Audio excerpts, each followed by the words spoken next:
السلام علیکم ورحمۃ اللہ وبرکاتہ۔ ویلکم کرتی ہوں اپنے چینل پہ۔ اہلا و سہلا و مرحبا۔ یا رب بنا دے ہم سب کو اہل القرآن و اہل التقوی و مغفرہ۔ نحمدہ و نصلی علی رسولہ الکریم، اما بعد فاعوذ باللہ السمیع العلیم من الشیطان الرجیم، بسم اللہ الرحمن الرحیم۔ رب اشرح لی صدری ویسر لی امری واحلل عقدۃ من لسانی یفقہوا قولی۔ ربنا زدنا علما اللہم فقہنا فی الدین۔ رب یسر ولا تعسر وتمم بالخیر۔ اللہم انفعنا بما علمتنا وعلمنا ما ينفعنا وزدنا علما۔ اللہم احسن عاقبتنا فی الامور کلها واجرنا من خزی الدنیا وعذاب الآخرہ۔ آگے بڑھنے سے پہلے سب کو یاد دہانی ہے کہ چینل کو سبسکرائب، لائک اور شیئر ضرور کریں۔ سورۃ المائدہ آیہ نمبر 35۔ اعوذ باللہ من الشیطان الرجیم، بسم اللہ الرحمن الرحیم۔ يا أيها الذين آمنوا اتقوا الله وابتغوا إليه الوسيلة وجاهدوا في سبيله لعلكم تفلحون۔ یا ایھا الذین آمنوا اتقوا اللہ وابتغوا الیہ الوسیلۃ وجاہدوا فی سبیلہ لعلکم تفلحون۔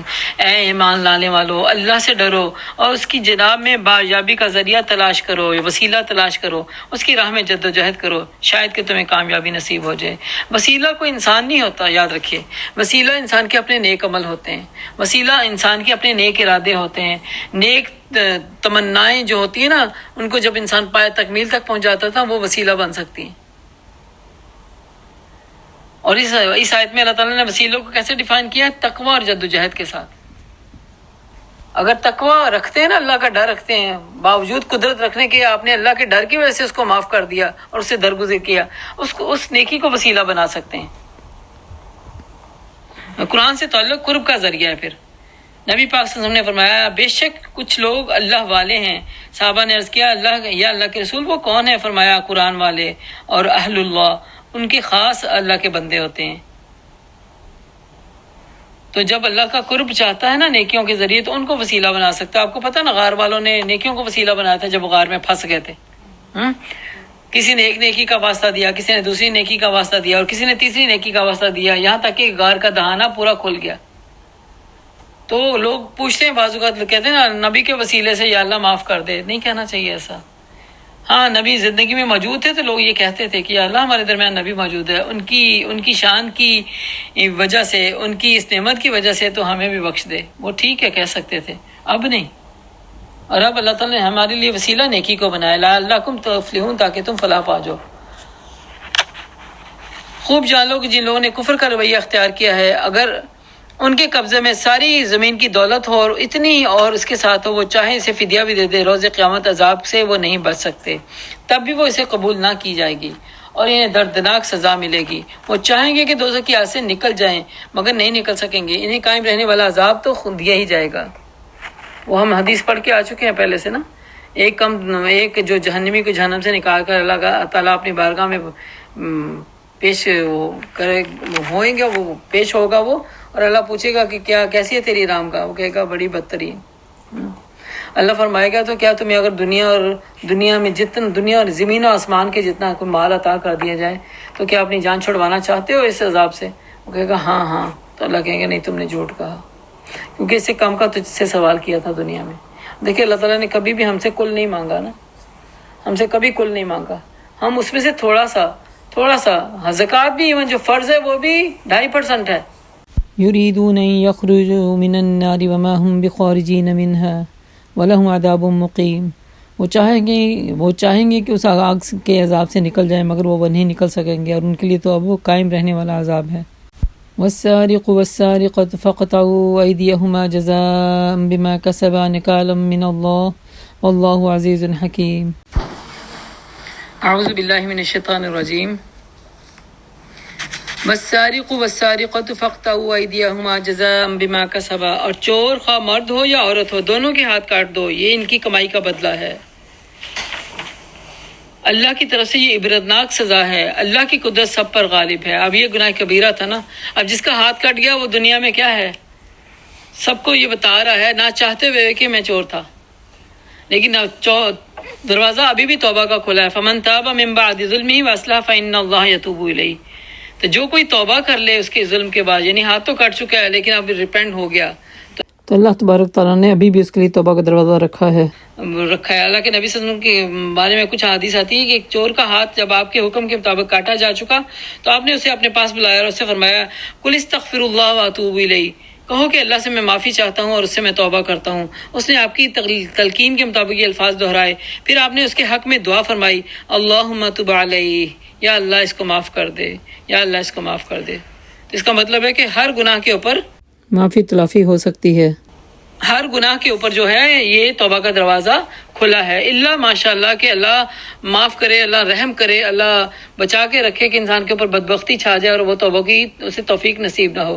تو یہ تعاونوا علی البر والتقوی میں یہ بات بھی آتی ہے کہ ایسے لوگوں کو احساس دلایا جائے، ہم اگر قریب رہتے ہوں کسی بھی ایسے گناہ گار کو، اگر گناہ ہونے کے بعد وہ پکڑا گیا ہے تو اسے احساس دلایا جائے کہ ابھی بھی واپسی کا دروازہ کھلا ہے، آ جاؤ، پچھلی زندگی بھول جاؤ، نئے سرے سے پیج کا آغاز کرو، اللہ کا محبوب بن جاؤ، تو زندگی میں آج جو نقصان ہوا ہے وہ تو چلو ٹھیک ہے مان لیا، آخرت بچ جائے گی، ٹھیک ہے۔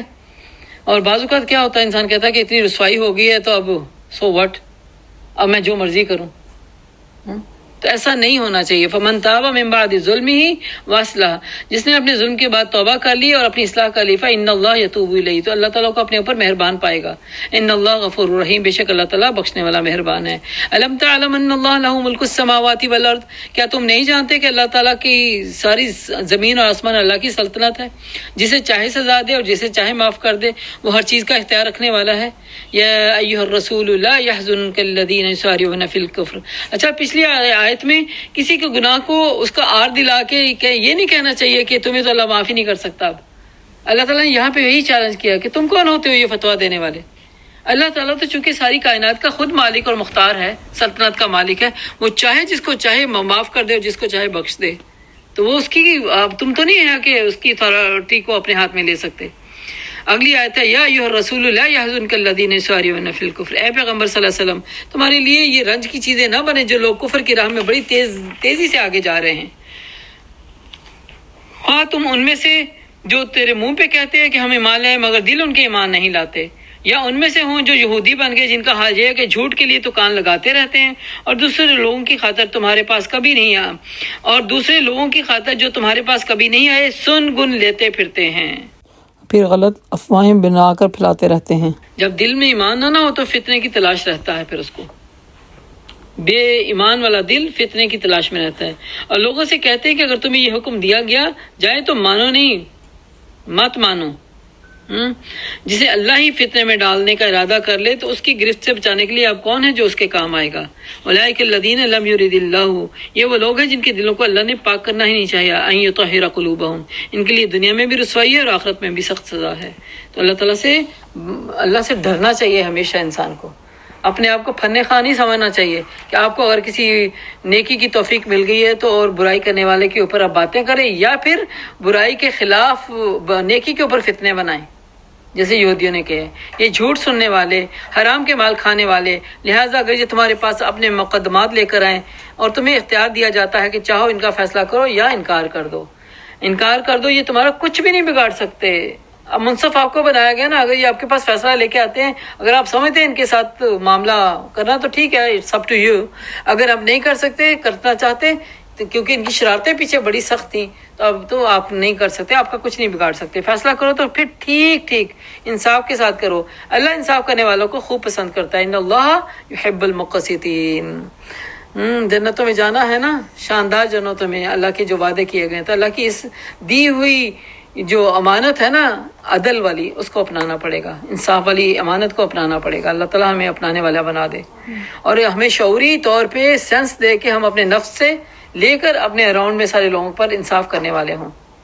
یہ تمہیں کیسے حکم بناتے ہیں جبکہ ان کے پاس تو تورات بھی موجود ہے جس میں اللہ کا لکھا ہوا حکم ہے، پھر یہ ان سے منہ موڑ رہے ہیں۔ اصل بات یہ ہے کہ یہ لوگ ایمان ہی نہیں رکھتے۔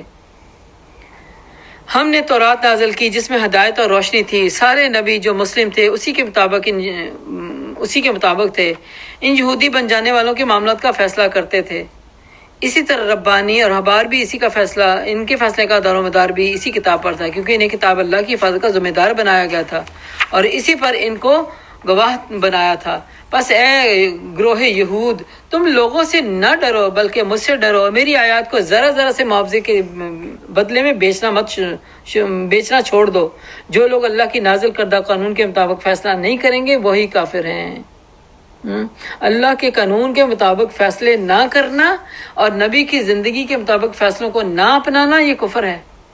ہم دیکھیں اپنے معاملات میں، اپنی شادی بیاہ میں، اپنے روزمرہ کی زندگی میں کس کے حکم کو لے کے چل رہے ہوتے ہیں؟ نام کے مسلم ہیں ہم، کام ہمارے کافروں جیسے ہیں۔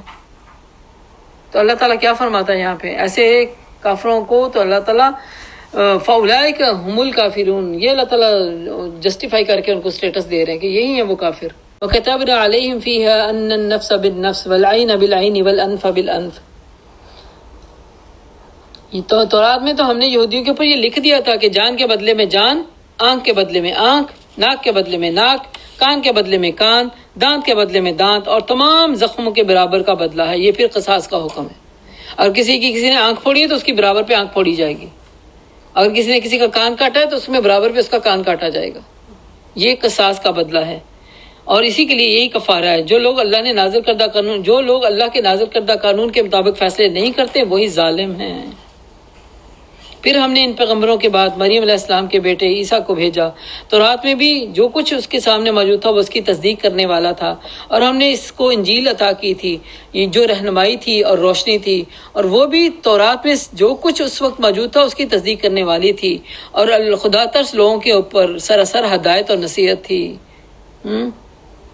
متقی جو لوگ ہوتے ہیں ان کے لیے تو یہ چیزیں کیا تھیں؟ ہدایت بھی تھی، نصیحت بھی تھی، فائدہ اٹھانے والی چیزیں بھی تھیں، لیکن جن کے دلوں میں ٹیڑھ تھے انہوں نے اس نصیحت کو پھر قبول نہیں کیا، جیسے انجیل کو یا نبی عیسیٰ کو قبول نہیں کیا۔ ہمارا حکم تھا کہ اہل انجیل اس قانون کے مطابق فیصلہ کریں جو اللہ نے نازل کیا ہے۔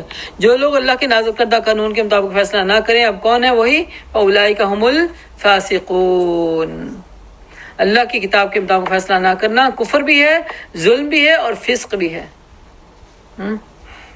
تو ہمیں ان گناہوں سے بچنے کی حتی الامکان شعوری طور پہ کوشش کرتے رہنا چاہیے، ورنہ انجانے میں پتہ نہیں کہاں شیطان ہمیں کہاں سے کہاں لے جائے۔ وَأَنزَلْنَا إِلَيْكَ الْكِتَابَ بِالْحَقِّ، پھر اے محمد صلی اللہ علیہ وسلم ہم نے تمہاری طرف یہ کتاب بھیجی جو حق لے کر آئی ہے، اور کتاب میں سے جو کچھ اس کے آگے موجود ہے اس کی تصدیق کرنے والی ہے اور اس کی محافظ و نگہبان ہے۔ لہٰذا تم اللہ کی نازل کردہ قانون کے مطابق لوگوں کے معاملات کا فیصلہ کرو۔ جو حق تمہارے پاس آیا ہے اس سے منہ موڑ کر ان کی خواہشات کی پیروی مت کرو۔ اور یہ اسکیل ہمارے پاس موجود ہے، ہم کبھی نہیں کہہ سکتے کہ کوئی ہمارے معاملے میں بولے۔ اسکیل ہمارے پاس موجود ہے، قرآن ہمارے پاس موجود ہے۔ اگر قرآن کو سمجھنے اور غور و فکر کرنے والے ہیں تو دل فتویٰ دے دیتا ہے اس کے مطابق کہ کون سی بات رائٹ ہے کون سی رانگ ہے۔ تو اگر خواہشات کو دیکھیں گے تو پھر تو انسان کہیں نہیں پہنچ سکتا۔ ہم نے تم میں سے ہر ایک کے لیے ایک شریعت اور ایک راہ عمل مقرر کی، اگرچہ تمہارا اللہ چاہتا تو تم سب کو ایک ہی امت بنا سکتا تھا۔ وَلَوْ شَاءَ اللَّهُ لَجَعَلَكُمْ أُمَّةً وَاحِدَةً، لیکن اس نے یہ اس لیے کیا کہ جو کچھ اس نے تم لوگوں کو دیا ہے تاکہ تمہاری آزمائش کر سکے۔ فیما آتاکم فاستبقوا الخیرات، آزمائش کے بعد اب تمہیں کیا کرنا ہے؟ فاستبقوا الخیرات، نیکیوں میں سبقت لے جاؤ۔ الی اللہ مرجعکم جمیعا، اسی کی طرف تمہیں لوٹاؤ جاؤ گے سب کے سب۔ فینبئکم بما کنتم فیہ تختلفون، پھر وہ تمہیں ساری حقیقتوں کے اوپر پردے ہٹا کے تمہارے درمیان کے اختلافات کے فیصلے کر دے گا۔ وَأَنِحْكُمْ بَيْنَهُمْ، پس اے محمد صلی اللہ علیہ وسلم تم اللہ کے نازل کردہ قانون کے مطابق ان لوگوں کے معاملات کا فیصلہ کرو جو ان کی خواہشات کی پیروی نہ کریں اور ان کی خواہشات کی پیروی نہ کرو۔ ہوشیار رہو کہ یہ لوگ تم کو فتنے میں ڈال کر اس ہدایت سے ذرہ برابر منحرف نہ کرنے پائیں جو اللہ نے تمہاری طرف نازل کی ہے۔ پھر اگر یہ اس سے منہ موڑ لیں تو جان لو کہ اللہ نے ان کے گناہوں کے برداشت میں طلائے مصیبت کرنے کا ارادہ ہی کر لیا ہے۔ کیا پتہ چلتا ہے؟ بہت سارے گناہ جو ہوتے ہیں نا، جب انسان گناہوں کو دیکھنے کے باوجود گناہ میں ہٹ درمی دکھاتا اور کرتے رہتا ہے تو وہ انسان کو آنے والے وقت میں مصیبتوں میں مبتلا کرنے کا ذریعہ بن جاتے ہیں۔ تو کیا پھر یہ جاہلیت کا فیصلہ چاہتے ہو؟ حالانکہ یہ لوگ اللہ پر یقین رکھتے اگر تو ان کے نزدیک اللہ سے بہتر فیصلے کرنے والا کوئی نہیں تھا۔ جہالت کے کام کون کون سے ہوتے ہیں؟ قبر پرستی جہالت ہے، نجومیوں کے پاس حالات معلوم کرنا جہالت ہے، اولاد کو قتل کرنا جہالت ہے، لڑکے کو لڑکی پر ترجیح دینا جہالت ہے، لڑکیوں کو زندہ درگور کرنا جہالت ہے، فحش اور بے حیائی کی باتیں کرنا جہالت ہے، اپنے حق سے بڑھ کے مانگنا وہ بھی جہالت ہے۔ آپ صلی اللہ علیہ وسلم نے فرمایا فرائض کی فکر کرو، اللہ تمہارے حق خود دلا دے گا۔ حسب نسب کی وجہ سے دوسروں کو آر دلانے والا، حقیر جانے والا، وہ بھی جاہل ہے، جہالت کا کام ہے۔ کہتے ہیں نا ہم تو سید ہیں بھائی، ہم تو قریشی ہیں بھائی، ہم تو قریش خاندان سے ہیں، اس طرح کا نسب حسب کا جو دلاتا ہے نا، اور وہ بھی جہالت کے کاموں میں۔ پھر تقریبات میں خلاف شرع کام کرنا، یہ بھی جہالت ہے۔ خوشیاں رب نے دی تھی، اس کو انٹرٹین کر رہے ہیں شیطان کی مرضی کے مطابق۔ عورتوں کا سج دھج کے نکلنا، یہ بھی جہالت ہے۔ تو جہالت کے کاموں سے اللہ نے کہا بچ جاؤ۔ اللہ سے بڑھ کے کوئی فیصلہ کرنے والا محسن نہیں ہے، اس کے فیصلوں کو یقین سے مان لو۔ آخر دعوانا ان الحمدللہ رب العالمین۔ اس دعا کے ساتھ کہ الہی جو کچھ ہم نے سیکھا سمجھا پڑھا ہے اس پہ عمل کی توفیق عطا فرما دے، اور جو غلطیاں ہو گئی ہیں اس سے درگزر فرما دے۔ یا اللہ ہمیں اپنے نیکیوں کو وسیلہ بنانے کی توفیق عطا فرما، ہمیں بڑھ چڑھ کے نیکیاں کرنے والا بنا دے۔ یا رب گناہوں سے سچی توبہ عطا فرما، یا اللہ تو ہمیں گناہوں سے سچی توبہ عطا فرما۔ یا اللہ گناہ کیسا بھی کوئی ہو گیا ہو، اللہ پاک توبہ کا دروازہ بے شک ہمارے اوپر ابھی کھلا ہے، جب تک کہ نزاع کا وقت نہیں آ جاتا ہماری اصلاح فرما دے اور ہمیں توبہ کی توفیق عطا فرما۔ یا الہی جھوٹوں کے فریب سے ہمیں اپنی پناہ میں رکھ، یا اللہ ہمیں عدل کو اپنانے والا بنا دے، ہم جو بھی فیصلہ کریں زندگی میں عدل اور انصاف کے ساتھ کرنے والے بن جائیں۔ یا الہی ہمیں قرآن کے مطابق زندگیاں بسر کرنے والا بنا دے۔ یا اللہ بے شک قصاص میں ہماری زندگی ہے، اللہ تعالیٰ ہمیں گناہوں سے بچا کے رکھ، کوئی ہم پہ ظلم کرے تو ہمیں بدلہ لینا، ہمارے لیے جو حلال ہے اس پہ ہمیں اتنا بدلہ لینے کی توفیق عطا فرما۔ یا اللہ ہمیں اپنے خواہشات کا بندہ نہ بننے دینا، یا اللہ تو ہمیں اپنا سچا بندہ بنا دے، اپنے رضا کے کاموں میں ہمیں پوری دل جمی کے ساتھ لگائے رکھ۔ یا الہی یا اللہ ہمیں نیکیوں میں سبقت لے جانے والا بنا دے، فاستبقوا الخیرات تو ہمیں بنا دے۔ یا اللہ ہماری اولادوں کو اور ہمیں چن لے، ہمیں چننے میں بندوں میں شامل فرما۔ یا اللہ جو بھی فیصلے کرنے ہوتے ہیں اسے کتاب اللہ، تیری کتاب اور رسول اللہ صلی اللہ علیہ وسلم کی زندگی کے مطابق کرنے کی توفیق عطا فرما۔ یا اللہ جہالت کے کاموں سے تیری پناہ چاہتے ہیں، جتنے بھی جہالت کے کام آج ہم نے سیکھے ہیں سمجھے ہیں اس سے بچنے کی توفیق عطا فرما۔ یا اللہ ہمیں سیکھ کر عمل کرنے والا بنا دے اور ہمارے عملوں کو ضائع ہونے سے بچانا۔ یا اللہ ہمیں ایک سیکنڈ کے لیے نہ تو نفس کے حوالے کر نہ شیطان کے حوالے کر۔ یا اللہ ہماری حفاظت فرما، ہمارے نیک عملوں کی حفاظت فرما، اور نیک عملوں کی وسیلے سے ہمیں دعا کرنے کی توفیق عطا فرما، ہماری دعاؤں کو قبول فرما، ہمیں مستجابات دعا بنا دے۔ الہی آمین ثم آمین۔ ربنا تقبل منا انک انت السمیع العلیم وتب علینا انک انت التواب الرحیم، وصلی اللہ تعالی علی حبیبہ وخیر خلقہ محمد وعلی آلہ واصحابہ اجمعین برحمتک یا ارحم الراحمین۔ سبحان ربک رب العزۃ عما یصفون وسلام علی المرسلین والحمد للہ رب العالمین۔ السلام علیکم ورحمۃ اللہ وبرکاتہ۔